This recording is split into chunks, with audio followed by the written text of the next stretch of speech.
बिस्मिल्लाहिर्रहमानिर्रहीम। अस्सलाम वालेकुम। हारूत और मारूत कौन थे? बाबल का कुआं कहाँ है? और हारूत और मारूत जादू किस तरह का था? ये वो पुरस्कार सवालात हैं जिनके जवाब तो बहुत हैं और लिखने वालों ने भी बहुत कुछ लिखा है, लेकिन इन किस्से कहानियों में हकीकत को तलाश करना गहरे समुंदर से मोतियां निकालने के बराबर है। हारूत और मारूत के मुतालिक बुनियादी एक वो जो कुरान और हदीस और ताबईन के अक़वाल में मौजूद है, और दूसरी वो जो तौरात और इंजील और इसराइली रवायतों में आती है, जबकि इन इसराइली रवायतों को बेशतर उलमा और मौरख़ीन ने तायद किया है। इस वीडियो में हम इन दोनों तरह की रवायतों और वाक़यात को मुकम्मल पेश करेंगे। रवायतों के मुताबिक हज़रत इदरीस अलैहिस्सलाम के ज़माने में एक मरतबा आसमान और ज़मीन के दरमियान से पर्दों को हटा दिया गया तो फरिश्तों ने ज़मीन में आबाद इंसानों को देखकर ताज्जुब किया और बोले, या रब्बुल आलमीन, हम तो गुनाह के करीब भी नहीं जाते, जबकि ये बनी आदम गुनाहों में इतने मुब्तला हैं। अगर हम इनकी तुम्हें दी गई जगह होती तो कभी कहीं नाफरमानी न करते। अल्लाह ताला ने इरशाद फरमाया, इंसानों को गुस्सा और शहवत दी गई है, अगर ये चीज़ें तुम्हें दी जाएं तो तुम भी इसी तरह गुनाह में मुलव्वस हो जाओ। लेकिन फरिश्तों ने कहा, हम ऐसा हरगिज़ न करेंगे। लिहाजा अल्लाह के हुक्म से फरिश्तों ने अपनी जमात में से दो बेहतरीन और इताअत गुजार फरिश्तों को चुन लिया, जिनका नाम हारूत और मारूत था। अल्लाह ने उन दो फरिश्तों में इंसानी फितरत और शफ़क़त डालकर दुनिया में भेजा। वो शहर बाबल में दो खूबसूरत इंसान बनकर आए और काजी के काम पर मुकर्रर हुए, जहाँ वो लोगों के दरमियान फैसले किया करते थे।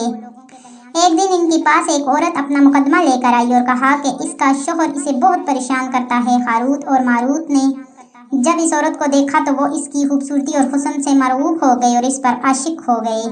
उन्होंने इस औरत से जिना की ख्वाहिश की तो औरत ने इनसे कहा, तुम्हारी ये ख्वाहिश मैं तभी पूरी करूंगी जब तुम मुझे आसमान पर जाने का रास्ता बताओगे। जिधर तुम की पूजा करो, शराब पियो या मेरे खामन को कत्ल कर दो। हारूत और मारूत में शराब नोशी को छोटा गुनाह समझकर पी लिया और नशे की मस्ती में दो और कबीरा को नाक कर बैठे। इस औरत ने उनसे आसमान पर चढ़ने का अमल भी सीख लिया, जिसके जरिए वो आसमान पर जाते थे। जब औरत इस अमल के जरिए आसमान पर गई तो अल्लाह के हुक्म से इस सितारे की शक्ल में मस्ख कर दिया गया। चूँकि इस औरत का नाम ज़ोरा था, इसलिए वो सयारा ज़ोहरा कहलाया, जिसे आज वेंस कहते हैं।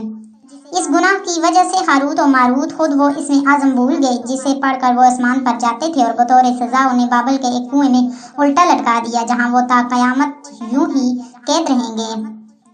ये एक इसराइली रवायत है जिसे इमाम इब्न कसीर और फ़खरुद्दीन राज़ी जैसे मुसरफ़ीन अफसाना और मन गढ़ंत कहानियाँ करार देकर सख्ती से रद्द कर देते हैं। वहीं इमाम सयूती जैसे उलमा इस रवायत को मुस्तनद मानते हैं। हारूत और मारूत और चाहे बाबल के सिलसिले में एक और रवायत कसरत से बयान की जाती है, जिसके मुताबिक एक ज़माना ऐसा था जब शहर बाबल रोए ज़मीन पर तहजीब और तमद्दन का मरकज़ था। यहाँ के लोग बातिल खुदा की परस्तश किया करते थे। ये लोग अपनी किस्मत उनसे वाबस्ता समझते थे, इसलिए इल्म नजूम और इल्म फल्कियात में बड़े माहिर थे। इनके बुत कद्दों में सितारों की पूजा की जाती थी। ये लोग जादू, तंत्र मंत्र, सफली को बहुत अहमियत देते थे और इस इल्म के जरिए माशरे में खूब सजा फैलाते थे। ये लोग दिलसेन जादू, तंत्र मंत्र में बहुत आगे बढ़ गए। इनमें बड़े बड़े जादूगर मौजूद थे। इनकी तारीखी किताबों में जगह जगह जादू और तंत्र मंत्र नजर आता है। इनका जादू दूर दूर तक मशहूर था। मुख्तसर ये है कि इस शहर का बाशिंदा होना ही जादूगर होने की इलामत थी। जब हजरत सुलेमान अलैहिस्सलाम की हुकूमत आई तो आपने इन लोगों को इस शिरकिया अमल से रोका और इनकी सेहर और जादू की किताबों को एक जगह जमा करके अपनी अजीम कुर्सी के नीचे दफन कर दिया, ताकि इस फितने अंग्रेज का इल्म का जड़ से खात्मा हो जाए।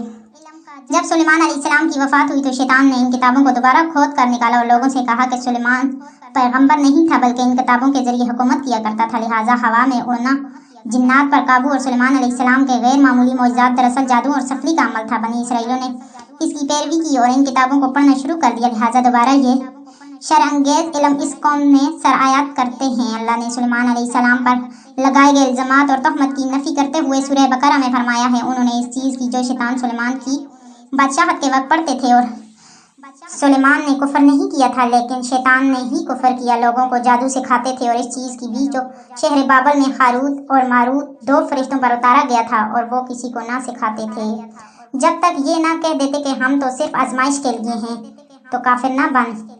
लिहाजा जब ये शहर का इल्म बाबल में आप हो गया और लोगों की तकलीफ और परेशानी का बास बन गया तो अल्लाह ने दो फरिश्तों को इंसानी सूरत में मामूल किया कि वो जादू के अवामिल और इसे बातिल करने का तरीका लोगों को सिखाएं ताकि वो जादूगरों के फसाद और शर से महफूज रह सकें। लेकिन ये तालीमात गलत मकसद के लिए भी इस्तेमाल हो सकती थी। हालांकि वो फरिश्ते लोगों को तंबिया करते थे और इनके लिए सराहत कहते थे कि ये तुम्हारे लिए एक तरह की आजमाइश है, लेकिन फिर भी वो लोग ऐसे कामों में पड़ गए जो इंसानों के लिए ज़र और नुकसान का बाइस था।